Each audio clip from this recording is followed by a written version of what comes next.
Boa tarde a todos, professora, alunos, alunas, estagiários, professores. Eu me chamo José Antônio, participo do grupo com o Vinícius e com o Carlos Alberto. Eles também se apresentarão no momento deles. E nós estamos aqui para dar uma aula que traz como tema Grandes Navegações e Continente Americano. Nós precisaremos ser breve, tamanho a questão do tempo. Então, vamos tentar nos ater em 15 minutos dentro do nosso tempo limite.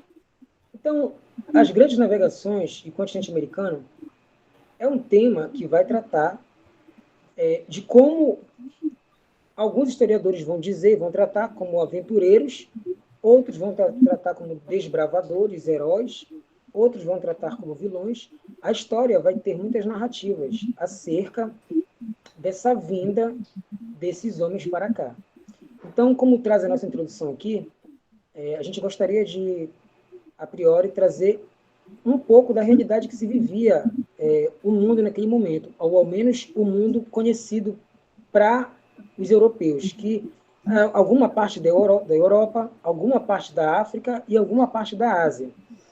E, dentro desse contexto, de uma forma geral, hoje os historiadores tratam essas grandes navegações que foram importantes para essa época desse mundo como grandes navegações, como a gente já disse. E o que seriam essas grandes navegações? No nosso slide, os alunos que quiserem podem dar uma olhada depois, ele está mais esmiuçado, inclusive, e trata sobre essa questão, sobre essas grandes navegações. Elas foram grandes expedições marítimas realizadas entre os séculos ou durante o século XV, né, e século XVI. Mas digamos que os grandes achados, entre aspas, já foram nos finais do século XV.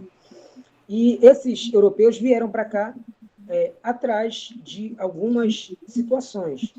Uma delas se vivia ali uma ideia de expansionismo, que é aquele movimento que você tem um determinado território e quer expandir para muito além, muito distante. E assim foi feito. Eles vieram com esse propósito, vencendo os seus medos, vencendo algumas situações, querendo, em busca do chamado metalismo, que era a necessidade por metais preciosos de se aglutinar riquezas a partir desses metais, prata e ouro, sobretudo.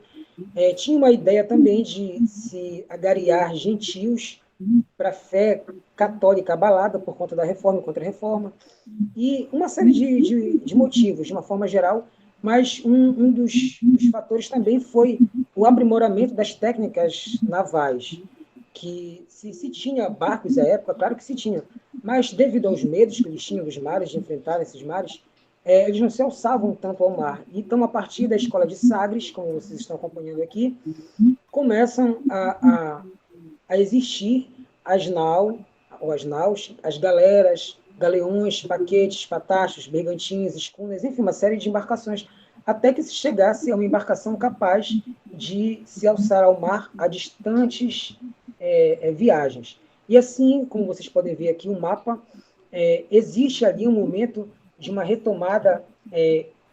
Algumas cidades itálicas, que não existia a Itália ainda, quiseram retomar uma situação que foi a queda do Império Romano no Oriente, que foi a queda de Constantinopla, da cidade, em 1453. Então, houve ali uma barreira para que isso acontecesse. Eles precisariam de ter outros caminhos e, por isso, eles vieram para que chegasse nas Índias atrás de novos territórios. Eles chegam aqui, daqui a pouco, o Carlos vai falar um pouco mais sobre a questão da chegada de Cristóvão Colombo à América e vai tratar um pouco dessas duas cartas aqui, que são fontes genuínas. Uma é manuscrita e a outra é impressa nos tempos de hoje, e em espanhol, no espanhol arcaico, mas ele pode falar um pouco mais sobre isso. E são as cartas vistas e narradas por ele. E um verde europeu, que Cristóvão Colombo era um genovês, não era um português, nem tampouco um espanhol, mas ele veio agraciado, financiado pelos reis católicos de Aragão e de Castela. Muito obrigado também.